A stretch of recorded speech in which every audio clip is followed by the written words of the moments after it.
This right here is Car Con Carne. Car Con Carne is a Q101 podcast. I'm James Van Ostel. Car Con Carne is sponsored by Easy Automation, easy-automation.net. If you're looking to transform your home, office, or business into a smart, seamlessly connected space, Easy Automation delivers custom automation solutions that are tailored to your lifestyle.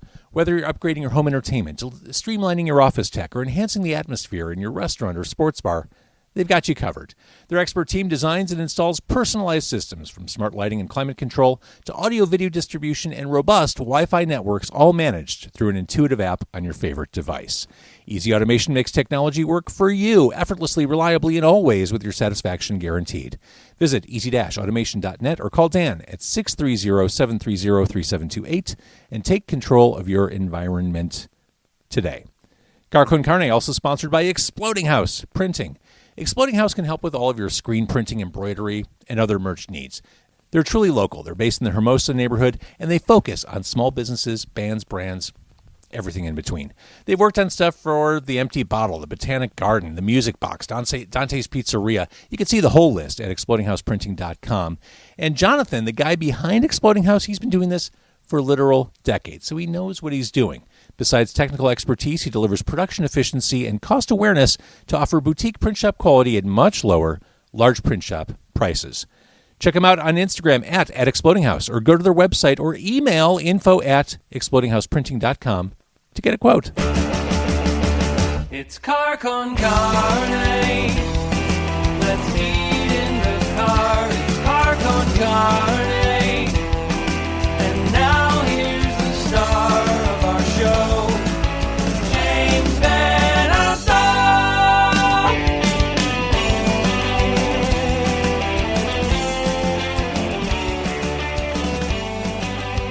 That ship may have set sail. I want to start by talking about the antique mall and collectibles. I feel like we need to start by talking about that. I mean, it's literally staring at me. So we're going to start with that. I'm at Volo Antique Malls. I'm with the owners, managers, Keith and Lisa Santiago, who woke up early on a Sunday morning. Yes. And I love this place. This is just for people who love antiques, for collectors. This is heaven. This is a place you can spend a day at.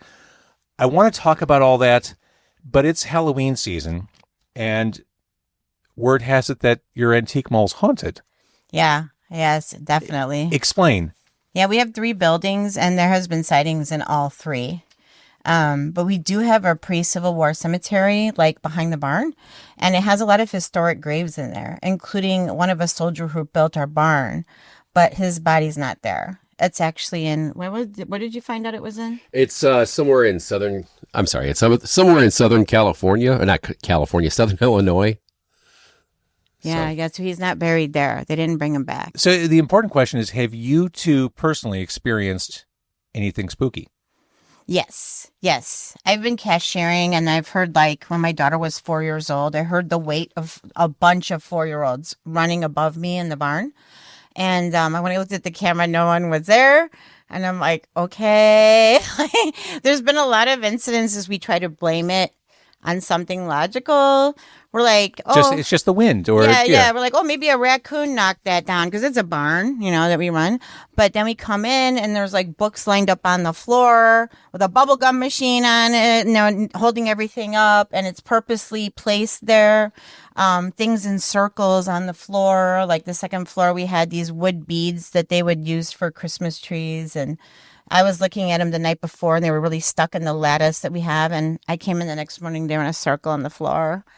And we've had some dolls move around. Oh, that's no good. That's no good. Yeah. One was planking on the 4th floor loft, and she had her arm up in the air. And there's no way. It's not like a rag doll. She looked more like an American Girl type doll, but her legs are really stiff. There's no way she was sitting inside a corner, up the stairs, facing the direction. And then when we opened it with the lights on, flat, just pointing with her hand up.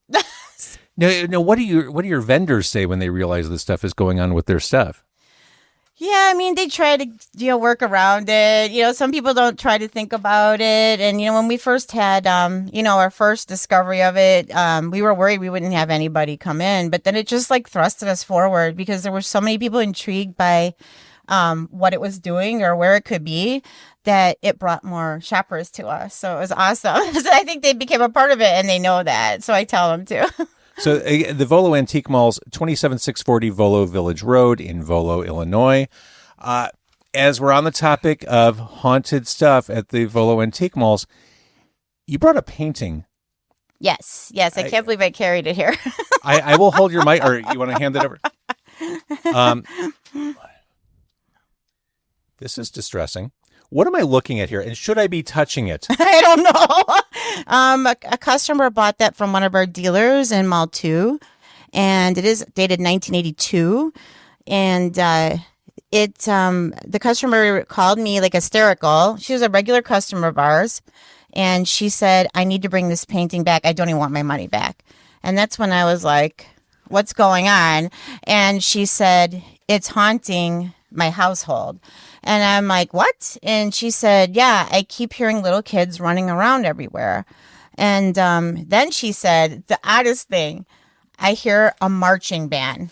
We can't get any sleep. The noise is so loud with these kids running around and this marching band noise." And I'm like, "Okay." I said, "Well, you're going to have to return it to the dealer in the parking lot." I didn't at that time even want it in here. I was like, "No, because I have enough going on."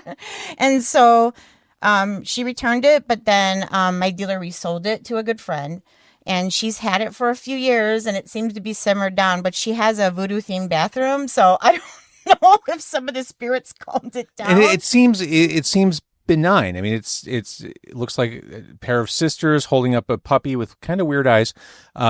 Sneaky cat. There's a sneaky cat in there. I mean, in fairness, it looks like an amateur painting. Like folk art. Yeah. But I guess, I mean, it's creepy enough on the other side that I could see this being concerning.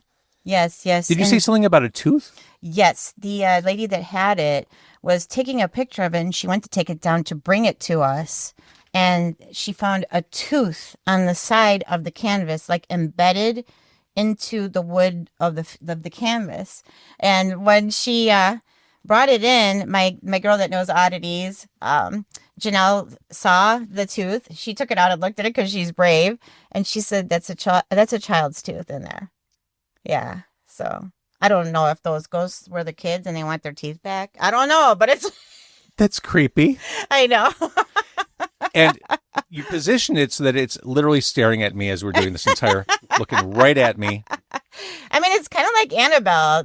I think the things that are sweeter and innocent. I agree. Like the Raggedy Ann, if they did the movie with that, I think that would have been better. But they did it with the creepy doll, whatever. That's their choice. But. So as far as your staff goes, the people working the registers and all that, have they experienced stuff as well? Yes, definitely. All of them are in our paranormal tour, which is running through the museum, and they all got interviewed, and all of them have stories for sure to tell. I mean, some have had their hair pulled. One of my cashiers, actually my own aunt, ran out of Mall 1 when I was cashiering on the other side, screaming and crying. And that was the only time it really spooked someone bad, where it was like scream, it made someone cry. And someone made a joke like, "Oh, is the ghost locked up on, second floor?" And she goes, "Yeah, I'm meaning out of the lights off, And bam, bam, bam. We have this freight elevator shaft that's really old, and it just made a pounding noise, and she took off. And she was crying, and I'm like, "It's okay, it's okay." I'm like, "Oh, I'm sure it was something. I don't know what it would be, but I just made up something to make her feel better." Raccoon. Yeah, exactly. Another knocking raccoon, really loud. So tell me about the paranormal tour. Like, when and how do people get to experience this? Yeah, it's through the museum, the Auto Museum, and they put the tour together. They have like ghost stops at certain points. And I think for a limited few, they do have like ghost readers that people can use. So it will light up red. It goes from yellow, orange to red. And I think that's limited quantity. But they have the tour going on, and it tells, like, it goes all through our malls, even the most north end of this building and everything like that. So, yeah, they have like points of interest. Amazing. Okay, so again, 27640 Volo Village Road, voloshopping.com. Let's talk about this vast, expansive space. Before you sat down, I was talking to Keith. The first time I came here, one of my lasting impressions was, "Oh, it keeps going." Like, it is this endless antique situation, like Yeah. building to building, like floors, multiple floors. Like this is a super fun. This is a day. Yeah. And you could probably not even see it all in a day. It's true. It's true. I mean, I go to sometimes like WizCons and antique shows, but I mean, this is year round. I mean, these people set up and it is here. They don't have to tear it down. And we have people, we don't charge admission to get through our antique malls. And, you know, all those shows do charge admission. So at least they can come here and be a fan of something because we have something for everybody, literally. Oh, last time I came here, I walked out with a handful of Silver Age comic books, a few records. I was good. Like I was happy. Found everything I wanted. Found like one of those old Star Trek record and book comic book combos where you put on the 45 and you follow along with the comic book. Oh, right. That's from loved finding that here. Our rarest Star Wars find actually was someone who brought in original Star Wars wallpaper of a child's room. Yep. It was just a panel, like one single. It wouldn't cover a room.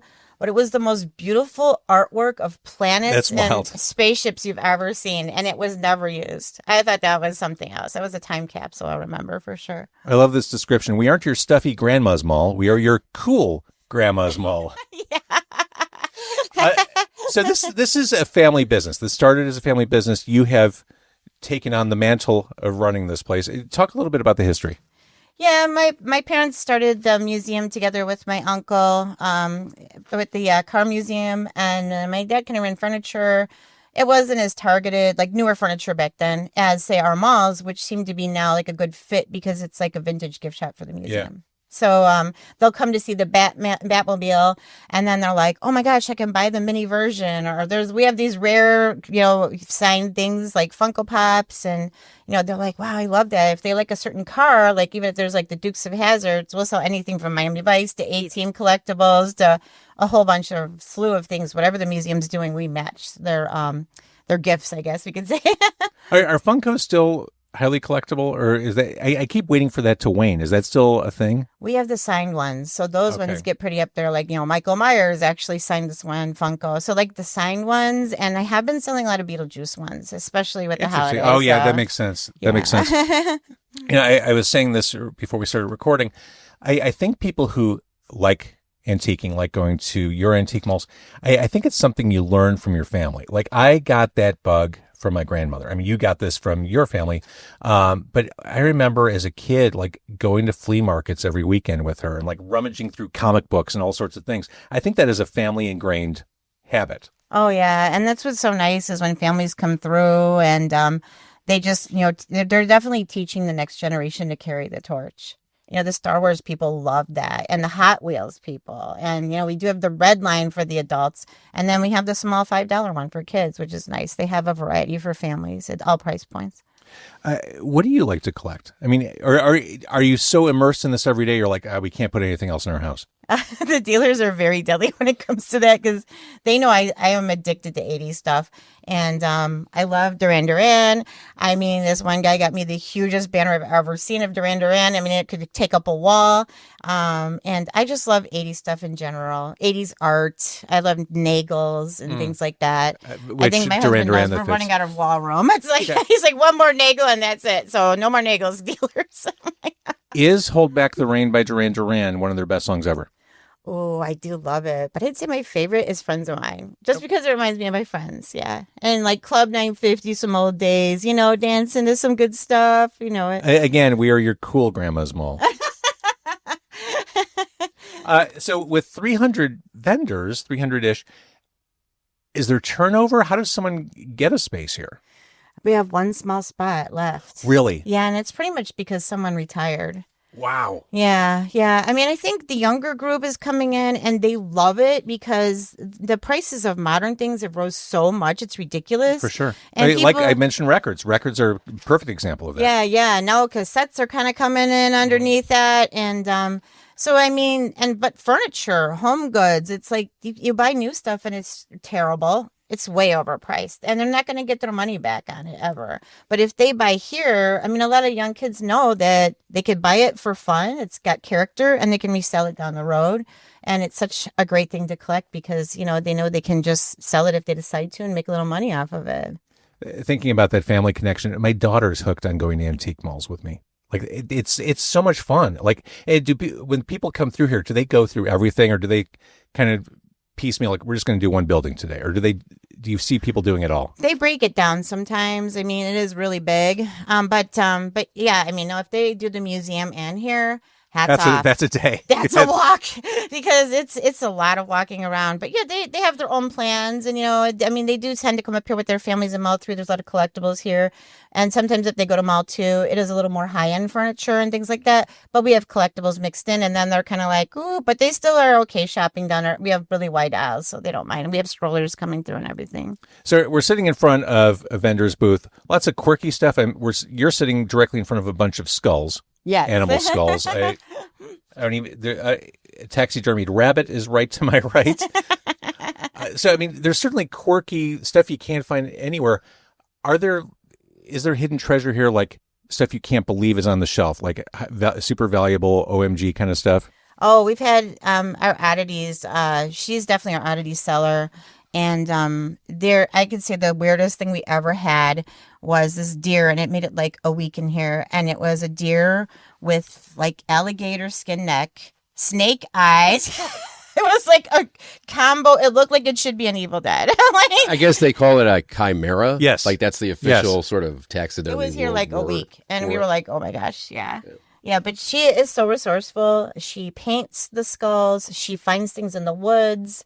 I could drive with her in the car, and she's like, oh my God, there's bones over there. And I don't even know how she saw them in 3 seconds. So it's like, yeah, she has a lot of oddities here. This is a cow jaw. They just came in Friday. Did it? Lovely piece. Cows have big teeth. Yeah, that's true. Just right over my shoulder, I picked up a cow jaw. And she has like wet specimens too, like snakes in jars and things like that. Yeah, she's got like a whole case of anything in jars. So, I mean, yeah, she's got like lizards in jars, frogs in jars. She has interesting jewelry that she makes, and she does interesting fantasy art. So, yeah, I mean, she is a definite unique dealer to our mall because we have such a variety, but definitely welcome here because we love that kind of thing. I go to oddity shows all the time myself. Keith, were you a collector before you met her, or did you kind of marry into this life?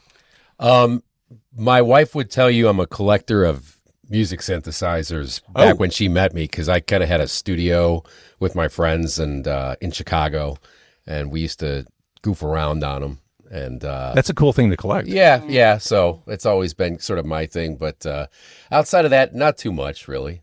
Yeah, maybe some Fallout stuff. Yeah. I'm into like Fallout. There's certain little things I'm into, but I'm not one of these huge, gotta have it completist sort of fans of really anything in particular. So yeah, I'm a lifelong collector. I've never been a completist about stuff. I just like collecting. Mm-hmm. I like, for the things I like collecting, which for me it's comics and records. Like I love the digging. I love the hunt. That's the fun of coming to these antique malls, is just finding that thing. Like, oh, over in the corner they've got a box of comics. Holy shit! I can't believe that's there. Like, it really does feel like a treasure hunt. Like, oh yeah, you can get anything you want on eBay, but that's not fun. No, it isn't. And then when you find it, you're kind of like, oh, that's cool. On to my next one. Like you're kind of sad for a little bit, and then you're like, gotta go, keep going.